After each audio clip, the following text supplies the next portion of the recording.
wir sind hier im Aqualand, Spaßbad und Hotspot von Chorweiler.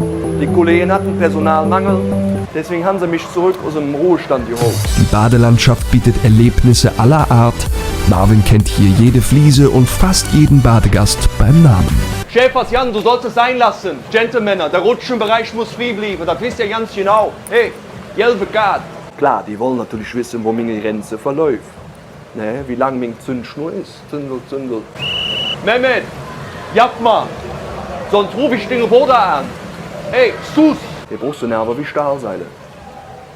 Und ja nicht. Marvin in Action. Wir begleiten den Frührentner in seinem Alltag in Chorweiler. Hallo. Grottenverbot für euch beide. Packen weg, ab mit euch. Raus da, komm, abgemahnt und dran gekriegt. Er musste von Anfang an zeigen, wer die Schwimmboots anhält.